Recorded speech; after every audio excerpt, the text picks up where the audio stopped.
Bonjour, bienvenue sur ce plateau TV Énergie renouvelable et territoire du Salon Bipositif 2019. Je me présente Thomas Bleusville, journaliste spécialisé sur la transition énergétique. J'ai le plaisir de vous accueillir pour discuter de ce sujet autour des énergies renouvelables et surtout du financement des projets d'énergie renouvelable. Donc les énergies renouvelables, comment les financer en 2019 ? Pour en parler, j'ai avec moi Pascale Courcel, bonjour. Bonjour. Qui nous vient de BPI France. Vous êtes directrice financement immobilier, énergie et environnement. C'est ça. Donc vous couvrez notamment les énergies renouvelables. Et Laure Virac, bonjour, de la plateforme Landosphère. Bonjour. Donc, qui fait du financement participatif que vous avez cofondé, dont vous êtes la directrice générale aujourd'hui. Alors Pascale Courcel, BPI France, c'est un nom que tout le monde connaît pour plein de raisons différentes. Est-ce que vous pouvez déjà nous résumer ce que BPI France fait pour les énergies renouvelables ? Bien sûr. Alors BPI France est un acteur historique du financement des énergies renouvelables depuis plus de 15 ans pour l'éolien et au moins 10 ans pour le solaire. Et nous avons fait de la transition énergétique et écologique un axe majeur de notre stratégie, notre plan stratégique 2018-2023. Donc nous sommes un acteur du financement sous forme de dette et aussi sous forme de fonds propres. Donc nous intervenons aussi en innovation sur des projets assez structurants. Donc, nous avons 3 palettes donc, de produits pour le renouvelable. Innovation, intervention en fonds propres et intervention en dette. Donc tout type de filière d'énergie renouvelable ? Alors tout type de filière, bien sûr. Principalement, on suit le marché, c'est l'éolien et c'est le solaire. Mais on accompagne aussi la géothermie, l'hydraulique, la méthanisation, la biomasse. Et notre point important de marché en tant qu'établissement de place, c'est de faire du cofinancement. Donc on fait du cofinancement dans la dette et on fait du co-investissement quand on intervient en equity, parce que nous avons créé un fonds d'investissement énergie-environnement en 2017. Et du coup, vous intervenez sur des projets un peu à tout stade des projets ? Alors, notre intervention, effectivement, peut se faire en termes de refinancement, parce que ce sont des projets qui ont besoin d'avoir des optimisations de dette.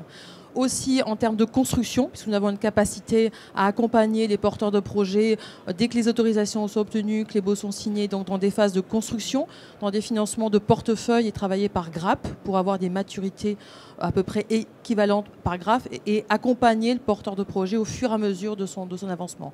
Donc tout type de projet et de maturité. Donc tout type de projet, toute filière d'énergie renouvelable. Exactement. Mais j'ai cru comprendre que vous alliez lancer quand même un nouvel outil pour une filière en particulier. Est-ce que vous pouvez nous en dire un peu plus ? Donc vous avez entendu parler de la méthanisation et du prêt sans garantie de méthanisation. Effectivement, nous avons un partenariat avec le ministère de l'Agriculture qui a déjà abondé dans un fonds que nous avons créé. Et ce fonds va être support de garantie dédié sur des prêts que nous allons réserver à la méthanisation à la ferme de petite taille. Et donc ça, ce prêt sort là ce mois-ci. Il va accompagner les projets de plus petite taille dans des capex autour de 2 millions à 2,5 millions. Et c'est un montant de prêt, alors sans garantie sur le projet, sans hypothèque, sans gage, sans cautionnement, c'est important. Un prêt qui va pouvoir aller jusqu'à 12 ans, qui est une dette longue, avec un différé d'amortissement du capital au moins de 2 ans. Et donc ça va venir accompagner les banques qui ont déjà été assez présentes sur ce segment, mais il y a un besoin sur le marché agricole. Le ministère a voulu lancer un métier complémentaire aux agriculteurs à côté de l'élevage et de la culture.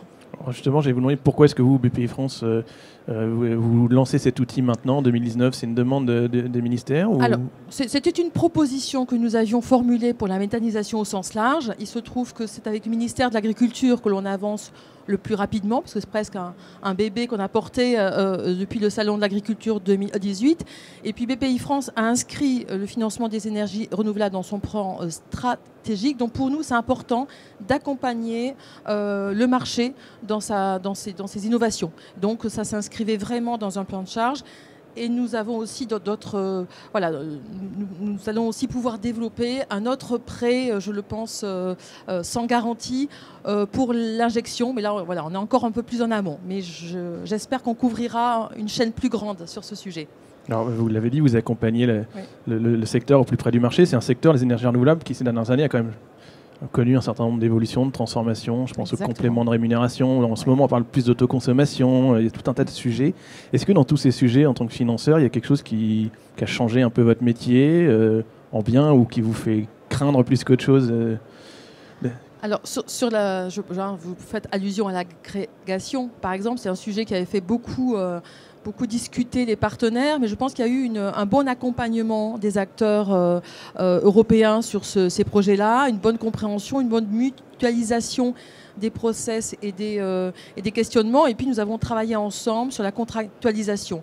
Et finalement, dans le financement de projets, ça n'a pas changé du tout. Finalement, le rapport fonds propres dette, on a compris les mécanismes, on a été sécurisé. Nous avons des agrégateurs qui ont joué le jeu sur les formats de garantie et de contractualisation. Donc ce segment-là n'a pas changé les choses.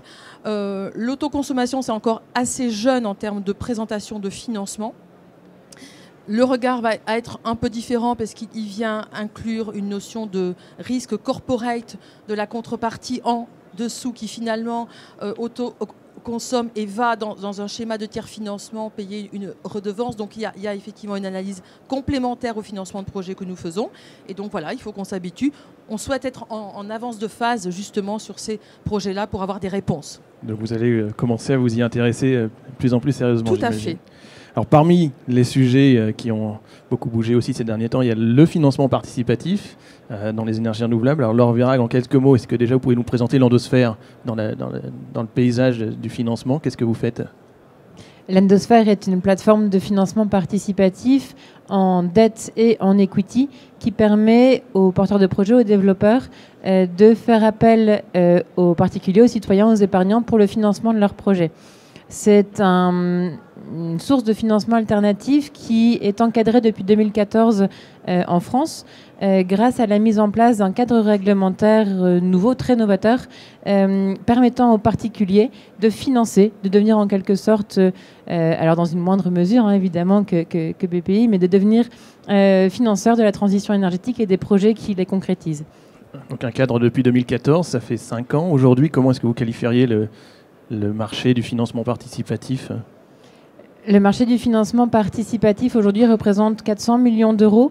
Alors c'est toute famille confondue et toute plateforme confondue, à la fois le financement participatif en don, qui est le financement participatif historique qu'on connaît peut-être plus facilement que nos métiers de dette et d'equity, donc en don pour accompagner le projet d'un ami, une cause affinitaire, un projet culturel associatif qui n'a pas de modèle économique et pour lequel on accepte de donner avec des contreparties éventuellement. Le financement participatif en dette, qui lui donc est nouveau depuis 2014 et qui représente aujourd'hui la locomotive du financement participatif en France avec des taux de croissance à 2 chiffres depuis 2014, et le financement participatif en equity, donc là où les particuliers prennent des parts dans les projets qui sont présentés par les plateformes. Toutes ces plateformes sont aujourd'hui bénéficient de ce cadre réglementaire qui leur impose d'être agréées par l'autorité des marchés financiers et qui sécurise les investissements des particuliers quand ils passent par ces plateformes agréées et bien structurées aujourd'hui en France. Et dans le domaine des énergies renouvelables, est-ce qu'il y a certaines filières que vous avez plus aidées que d'autres? On pense à l'éolien et au photovoltaïque. Est-ce que c'est le cœur du métier aujourd'hui?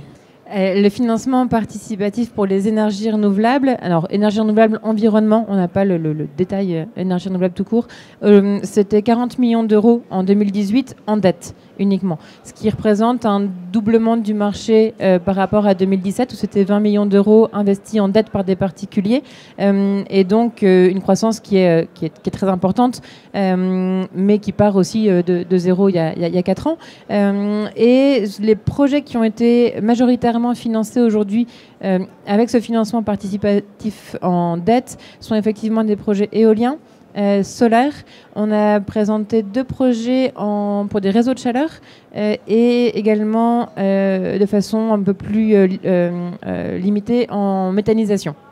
Vous l'avez évoqué, les réseaux de chaleur, c'est assez récent, c'est l'Endosphère, vous venez de travailler sur ces projets-là. Pourquoi est-ce que les réseaux de chaleur se mettent à venir s'intéresser aussi au financement participatif? Le financement participatif pour ces projets d'énergie renouvelable vont répondre à 3 grandes motivations de la part des porteurs de projets. La première, c'est une motivation purement financière, où on peut aujourd'hui, nous, apporter un financement compétitif par rapport à certaines sources de financement pour certaines phases des projets, notamment le financement bridge, où là, on est compétitif par rapport à des fonds de dette.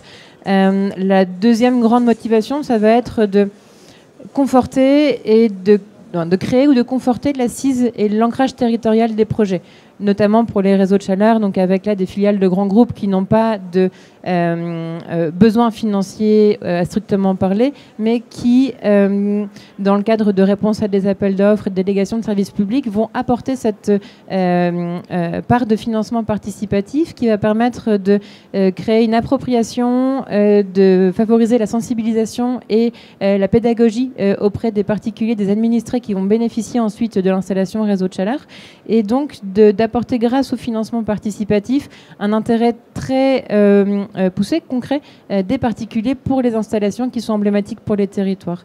Et c'est vraiment cette dimension de sensibilisation et de pédagogie qu'on peut apporter auprès des particuliers que viennent chercher certains développeurs. Donc c'est un levier au-delà de l'argent, des euros, pour s'ancrer dans le territoire.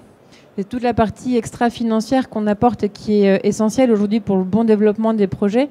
Ça peut être en réponse à une attente du territoire, ça peut être proposé de façon volontariste par le développeur, et ça peut aussi, et là c'est la troisième chose qu'on apporte, dans le cadre des appels d'offres aujourd'hui, dans le solaire, l'éolien et d'autres énergies renouvelables, avec un bonus lié au financement participatif si le projet s'engage au moment où il est déposé par le développeur à faire appel au financement par la foule. Alors, vous avez très rapidement cité le nom de la méthanisation. C'est quelque chose qui a vocation aussi à être soutenu par le financement participatif. On n'a pas forcément beaucoup ça en tête, mais est-ce que c'est quelque chose que vous regardez ? Aujourd'hui, l'Endosphère, en 4 ans, on a permis à 135 projets en tout d'être financés via la plateforme. Donc en partie, on n'est pas le financeur majoritaire dans tous ces projets, évidemment, avec des opérations entre 50 000 euros et 2,5 millions, qui est le maximum réglementaire aujourd'hui, et un total de 38 millions d'euros qui ont été investis par des particuliers sur ces 135 projets. La méthanisation, c'était un projet qu'on a financé à hauteur de 500 000 euros sur l'Endosphère, et c'est des projets qu'on aimerait voir plus nombreux sur la plateforme parce qu'ils ont beaucoup de sens. Après, en termes de risque-prix, on n'est pas sur les mêmes degrés de sécurité pour les investisseurs personnes physiques. Et donc, on a un degré, nous, d'exigence peut-être un peu supérieur sur la méthanisation par rapport aux projets éoliens et solaires. Et est-ce que le volet d'acceptabilité, justement, peut être facilité ? Est-ce que vous l'avez sur ce projet que vous avez eu à traiter, est-ce que vous avez senti que c'était un sujet important pour la méthanisation ? On a eu la chance d'arriver sur un projet qui était en phase de construction et surtout qui avait été porté par plus de 120 agriculteurs du territoire et sur lequel l'acceptabilité n'avait pas posé de problème particulier. En revanche, c'est vrai qu'on peut être appelé, surtout en phase de développement des projets, en phase de concertation, de développement, en tant qu'outil facilitant l'appropriation du projet par les riverains. Et là, c'est très important de veiller à ce que le développement se fasse évidemment en lien et en harmonie avec les acteurs du territoire. Et nous, on peut être un révélateur de la qualité du développement qui est fait en amont et surtout de constituer un noyau dur d'investisseurs et de personnes qui vont soutenir le projet dans toutes ces phases de développement, de construction et d'exploitation. Pascal Courcel, vous avez dit que ça faisait un certain nombre d'années que BPI France travaillait sur le financement des énergies renouvelables, que vous étiez en cofinancement, donc vous avez l'habitude de travailler avec d'autres financeurs. Vous avez vu arriver ces plateformes de financement participatif. Oui. Voilà, quel rôle vous leur donnez dans le paysage ? C'était très intéressant de donner de l'acceptabilité par ces projets. Alors ça a donné sur des filières assez matures finalement. On s'est rendu compte que la maturité de la structuration de dette, elle était un peu différente. Il fallait inclure ces financements dans des zones de risque un peu nouvelles. Donc on a traité les sujets de façon assez évidente avec les développeurs en faisant des tranches de dette en mode échec puisqu'il y a un malus si la souscription n'est pas faite, et puis en mode réussite. Voilà, donc on a structuré la dette en 2 tranches et on a pris en compte ces éléments spécifiques du participatif. Ça, c'est pour tenir compte du fait qu'il y a un bonus quand il y a financement participatif. Exactement. Qui peut se transformer en malus si jamais ça ne fonctionne pas. Donc, vous êtes obligé de l'intégrer, d'anticiper. Les modèles financiers effectivement, que l'on fait, qui sont très savants, doivent intégrer ces éléments-là. Sinon, on embarque aussi avec nous un développeur qui ne va pas être sur un modèle de réussite et donc il va avoir une problématique pour payer la dette alors que ces projets doivent se porter. Donc voilà, de façon très évidente, ça se passe bien avec les développeurs et toutes les banques pratiquent ce découpage de dettes en tranches. Et jusqu'à présent, Laure nous le disait, il y a des souscriptions au bon moment, au bon niveau, donc on a une réussite. Tout se passe bien. Voilà. Alors au-delà de cette question du financement participatif, quels conseils vous pourriez donner à un porteur de projet aujourd'hui avec le recul de BPI France, la vision, voilà, travailler sur tous ces sujets émergents? Vous avez parlé de l'autoconsommation tout à l'heure, c'est typiquement un sujet un peu émergent qui est un peu dans l'incertitude, mais il y a peut-être d'autres sujets aussi sur lesquels...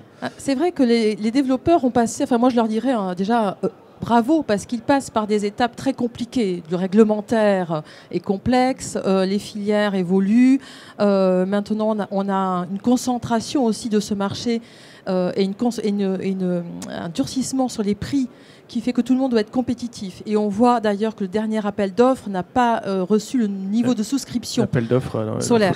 Voilà. Ouais. Et donc, il y a peut-être une désaffection à ce niveau-là, parce que conquérir ces marchés, c'est complexe. Donc, il faut peut-être trouver de nouvelles niches. Alors, l'autoconsommation peut en être une. Il y a aussi des idées sur le marché de ce qu'on appelle les corporate PPA. Ce sont les contrats d'achat qui ne sont plus du coup réglementés ou en complément de rémunération, mais qui sont des acheteurs privés, des grands comptes qui vont pouvoir acheter l'électricité à un prix qui est donné. Ça peut permettre aussi de sortir du réglementé de l'appel d'offres et d'une compétitivité. Donc c'est intéressant, c'est des éléments que nous regardons. Et puis un conseil un peu côté bancaire que je donnerais, c'est qu'il faut peut-être pas trop lâcher sur les audits techniques bancaires parce qu'ils sont importants. Il faut accepter que les banquiers challengent un petit peu la notion de productible, parce que ce qui peut paraître comme une optimisation du modèle financier à court terme par un productible qui est intéressant peut être un échec à moyen long terme si effectivement il a été trop avantageux pour le développeur. Donc j'inciterai, je sais qu'aujourd'hui la tendance est un peu à limiter les audits bancaires sur les productibles.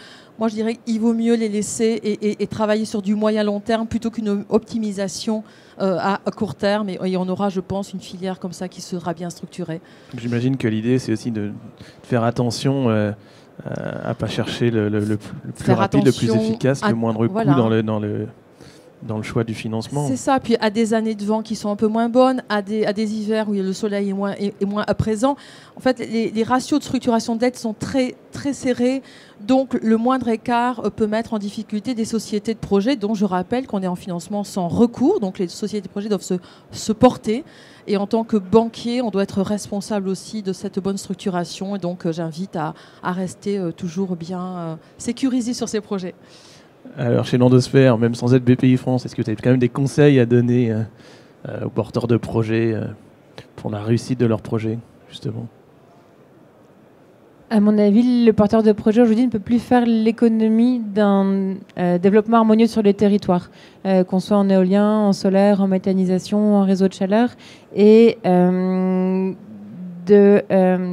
considérer en tout cas toutes les parties prenantes du territoire sur lequel il s'implante. Ce sont des projets qui sont des projets emblématiques, qui correspondent aujourd'hui souvent à des politiques de transition énergétique portées par les élus locaux, et avec une volonté qu'on ressent vraiment, nous, plateforme de financement participatif, de la part des citoyens de s'inscrire et d'accompagner cette transition énergétique quand elle est concrète à côté de chez eux. Et c'est vrai que le financement participatif peut être un des outils qui permet d'inclure le territoire dans le projet, et qui répond aujourd'hui à des attentes nouvelles de la part des citoyens, qui sont de donner du sens à leur épargne, de pouvoir choisir les projets qu'ils financent, de savoir où va leur argent, et si possible pour un projet qui est à côté de chez eux, qui va avoir des retombées économiques, environnementales pour leur territoire. Et donc c'est vraiment quelque chose aujourd'hui qui fait partie, je dirais, de l'atmosphère, de l'air ambiant sur le développement des énergies renouvelables, qui est, à mon avis, il faut le rappeler, plébiscité par la majorité des Français aujourd'hui. Alors vous avez cité les élus locaux, parce qu'on a parlé des porteurs de projets, des banquiers, des financeurs, des citoyens, mais encore voilà, ces élus locaux ou les collectivités locales, comment est-ce qu'elles se positionnent aujourd'hui dans vos projets? Est-ce que c'est des gens avec qui vous parlez, avec qui vous travaillez déjà? On travaille beaucoup avec les collectivités et de plusieurs façons. Soit elles arrivent en soutien dans la diffusion de l'information du financement participatif auprès de leurs administrés. Et donc là, on arrive avec le développeur pour intégrer la collectivité dans la diffusion de l'information et la communication autour du financement participatif. Et là, elles sont, en règle générale, elles voient d'un œil très positif l'arrivée du financement participatif pour leurs administrés, qui apporte des retombées économiques directes pour les riverains des projets. Et les collectivités peuvent également, et ça c'est moins connu, emprunter elles-mêmes auprès des plateformes de financement, via les plateformes de financement participatif auprès des citoyens français. Ça vous est déjà arrivé de financer des collectivités locales ? On a présenté des opérations effectivement pour les collectivités locales, donc des collectivités qui empruntent pour leurs projets, donc en l'occurrence solaire en autoconsommation, et qui vont du coup faire appel à leurs administrés au financement participatif pour financer en partie leurs équipements qui contribuent à la transition énergétique. Et là, la logique est exactement la même, hein, c'est comment intégrer les particuliers, les citoyens aux enjeux de transition énergétique. Très bien, merci beaucoup en tout cas mesdames pour nous avoir présenté ce panorama du financement des énergies renouvelables sur le plateau TV de Bipositive. Je signale juste à tous ceux qui nous écoutent que sur le site du salon Bipositive ainsi que sur le site de notre partenaire batijournal.tv, vous pouvez retrouver cette vidéo ainsi que les autres vidéos qu'on a tournées sur le thème de la transition énergétique dans les territoires. Je vous invite à aller tous les regarder. Je vous remercie encore de vos interventions aujourd'hui. Merci. Merci beaucoup. Au revoir.